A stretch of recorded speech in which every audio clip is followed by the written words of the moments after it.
All right, ladies and gentlemen, right now we're going to be reading Jane, pages 111 to 121.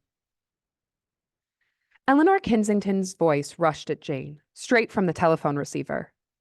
A bunch of us are going to walk the picket line with the shirtwaist strikers today. Would you care to join us? It'll be such a lark. Jane pulled the receiver back from her ear, looked at it, then nestled it back under the giant puff of her hair. She leaned towards the mouthpiece. Are you calling from Vassar? She asked. In most of Jane's experience, invitations were issued by handwritten notes. The polite response was made in the same fashion. No one had ever forbidden her to use the phone. Exactly. But she knew that Miss Melhouse, at least, viewed it as not quite proper. Jane was awed by the notion that Eleanor might be sitting up there at Vassar and talking to Jane, here in New York City. She was also awed that Eleanor cared enough to call her. Jane hadn't gotten even a letter from Eleanor in a long time. Eleanor laughed, the sound amplified and echoey over the phone. No, silly. I'm back in the city. We came down last night, everyone from my social work class. The professor said she'd give us extra credit if we go to the strike and write a paper about it afterward. And between you and me, I really need that extra credit. I'll have to check my calendar, Jane said. Even though she knew what her calendar looked like for the day. Blank. Eleanor laughed again.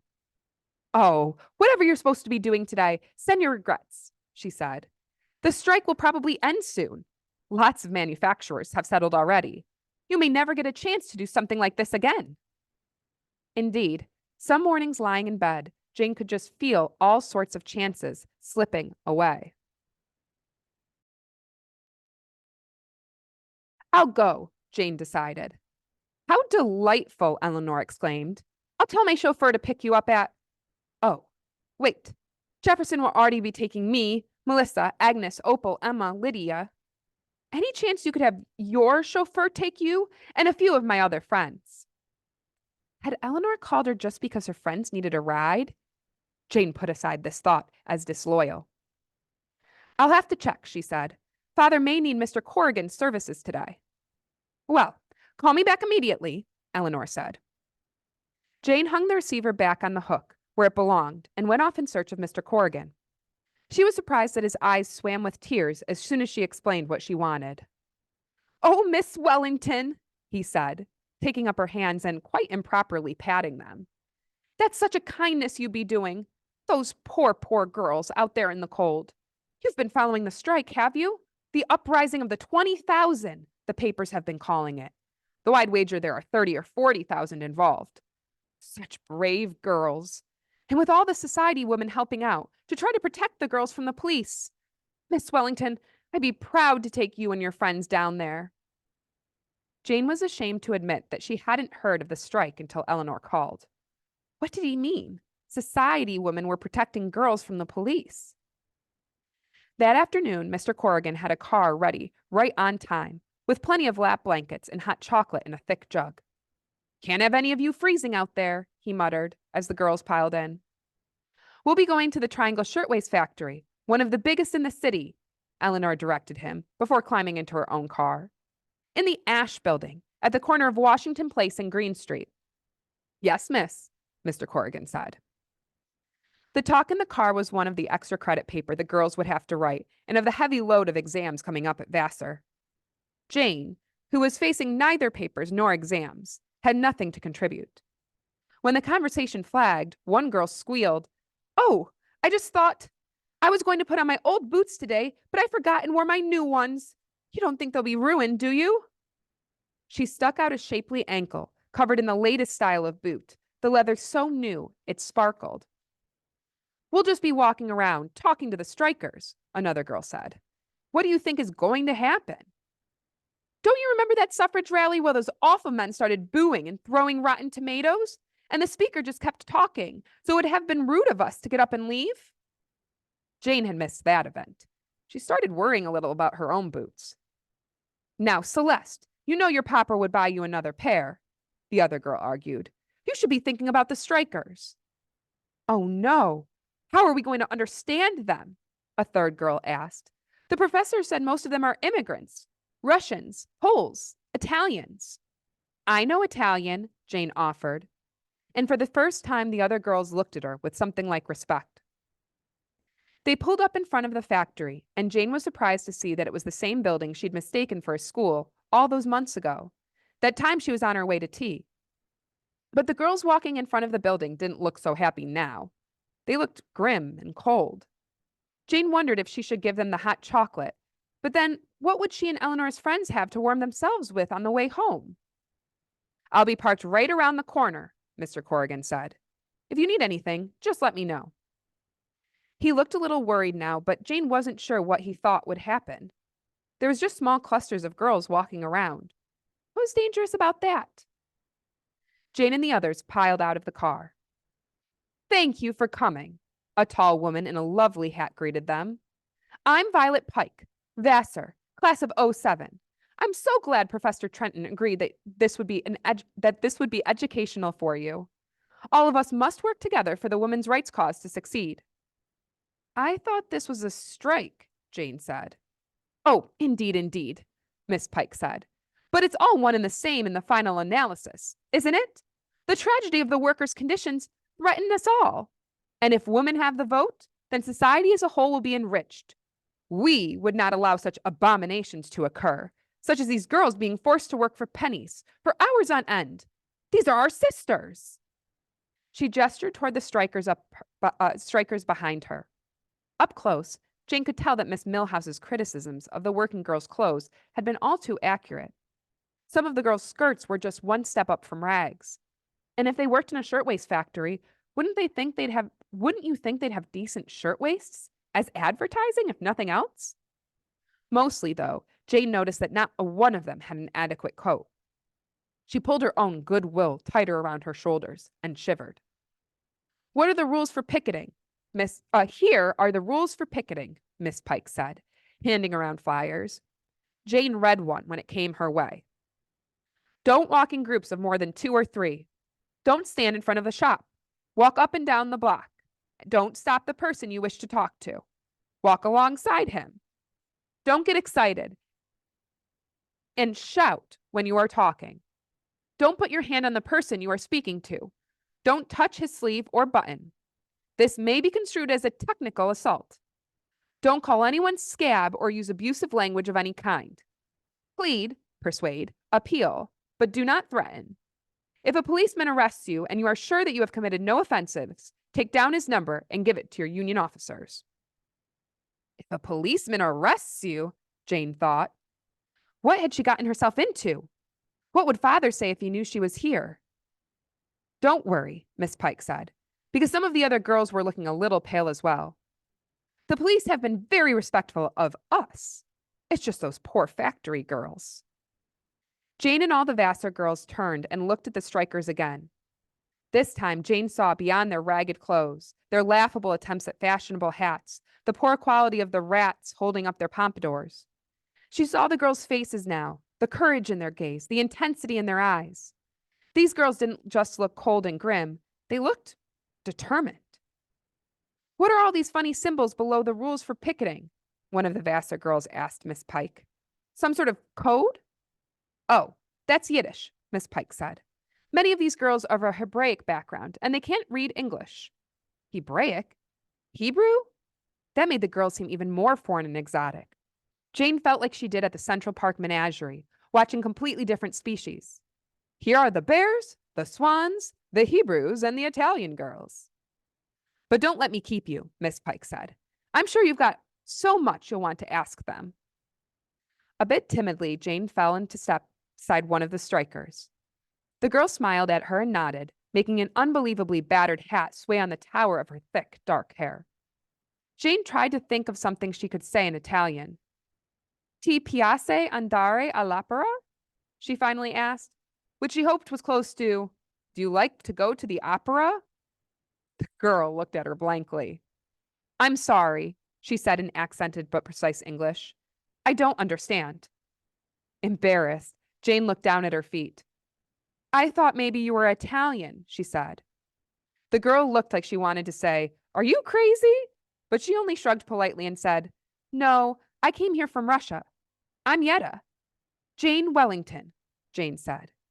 Can I hear you say something in Russia? In Russian? I don't know Russian. Just Yiddish, the girl said. And English, of course. Well, that was confusing. How could somebody be from a certain country and not even speak the language? Jane wondered if she'd misunderstood. She didn't know what to say next. Would you like to hear about our strike? The girl offered. Oh, yes, Jane said, relieved that she wouldn't have to keep the conversation going.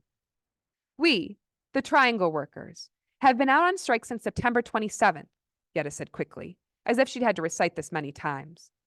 That's 2.5 months we've been without pay. The bosses locked us out. Then, on November 22nd, our union, Local 25, voted for a general strike and shirtwaist workers all across the city walked out. But the strike's almost over, right? Jane asked. Yeta broke off her recitation, her mouth shaping into a round O of surprise. She brought both her hands up to clutch her cheeks, which were suddenly flushed. Did you hear something new? She asked excitedly. Did Mr. Blanc and Mr. Harris agree to recognize the union? They agreed to a closed shop? How about limiting our hours? I don't know, Jane said, strangely embarrassed to have sparked such excitement. She struggled to remember exactly what Eleanor had told her. I just heard lots of manufacturers have settled already. Oh, Yeta said. Disappointment passed over her face, then was replaced once more by determination. Yes, that's true. The smaller shops, they couldn't afford to have their workers out, so they agreed right away to the workers' demands. We've won in those shops, but the big manufacturers like Triangle, they're hiring scabs. They won't talk to us. Her expression, so rosy a moment ago, seemed chiseled out of stone now. The strike is not almost over.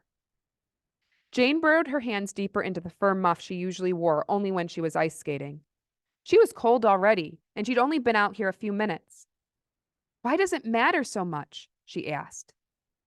Do you know what it is like to work in the shirtwaist factory? Yeta asked. In the wintertime, I'm there before the sun comes up, and if the boss wants to make me work until midnight, he can do that. What could I do to stop him? I'm just a girl. Just one girl. I can work day in and day out, hour after hour at the sewing machines, and then at the end of the week, if he decides he doesn't want to pay me for all my work, what can I do? He can make all sorts of excuses. Oh, I had to charge you for that use of the sewing machine, for the electricity to run it, for the needles that broke. He can make up any excuse he wants, but if he doesn't want to pay me what I'm owed, he doesn't have to. What can I do? I'm just one girl. Jane had not supposed that it would be any different than that, working in a factory, but she hadn't really thought about it before. So why don't you just find another job, she wanted to say, but feared it would sound insensitive, or just plain ignorant. What did she know about jobs for factory girls? And, Yeta continued, the bosses lock us in. What? Jane said. They lock us in, Jane said, very distinctly, as if she'd feared her English wasn't clear enough. They lock the doors so we can't sneak out. Not that we could anyway, because they're always watching us, even when we have to use the facilities. But they're so afraid that we'll steal the shirtwaist that they keep us under lock and key. It's like we're in prison just because they think we might commit a crime. This was something Jane could relate to. Being locked in was like being in a cage. What can I do? I'm just a girl. The words Yeta had repeated were still echoing in Jane's head. You broke out, Jane said. The strike is how you broke out of those locks. Yeta gave her a look that Jane remembered from school. The same look that teachers used when Jane gave a correct response to a question the teachers thought was too hard for her. Yes, Yeta said. I don't mind working. This strike? She gestured at her sign at the path ahead of her on the sidewalk. This is harder than sitting at a sewing machine all day. It's harder than milking cows and baking bread and all the other work I've done in my life. But this strike is for something. It takes me somewhere. It helps us all. If the bosses at Triangle recognize the union, then Jane was not really listening. She wanted to talk about breaking locks again. She started to say, so you're an escape artist, like Harry Houdini. She wanted to know how it worked. But before she could open her mouth, a pair of hands shoved at Yeta's shoulders. Yetta's head pitched forward, then back, the battered hat sliding precariously low. "You dirty striker, blocking the sidewalk," a voice snarled. Jane whirled around and saw a disgustly filthy man with a scar zigzagging down his cheek and an eye that sagged in its socket. He reached into his pocket and waved a bottle high in the air, as if toasting his assault on Yeta. Then he lowered the bottle to his lips and gulped. He puckered his lips as if contemplating what to do next. Slowly, almost elegantly, he spat his mouthful of whiskey full into Yeta's face, the liquid dripping down her eyebrows, her cheeks, her lace collar. He turned and leered at Jane, as if planning to attack her next. "No!" Jane screamed. Terrified, she took off running. She didn't stop until she was safely back at the car. She scrambled in, pulled the lap robe over her legs, and cowered against the leather seat. "Miss Wellington, what's wrong?" Mr. Corrigan asked. "Take me home," Jane begged. "Take me home and lock all the doors, and please, please protect me. Somebody protect me." "They're there, miss. It's all right. Here, come to the police," Mr. Corrigan said soothingly. The police rushed up in their wagons and scrambled out in waves. But they paid no attention to the filthy man. They paid little attention to the Vassar girls. They were too busy beating their clubs against the strikers' backs, grabbing the strikers and shoving them into the wagons. From the safety of her car and her fur-lined lap robe, Jane saw it all. She watched to the very end when she got one last glimpse of Yeta in the police wagon being carried off with her fellow strikers. Even then, behind bars, with blood and whiskey and spittle smeared across her face, Yeta held her head as high and proud as an Astor, as a Vanderbilt, as the loftiest society grande dame. "She's that free," Jane whispered to herself. "That free, even on her way to jail."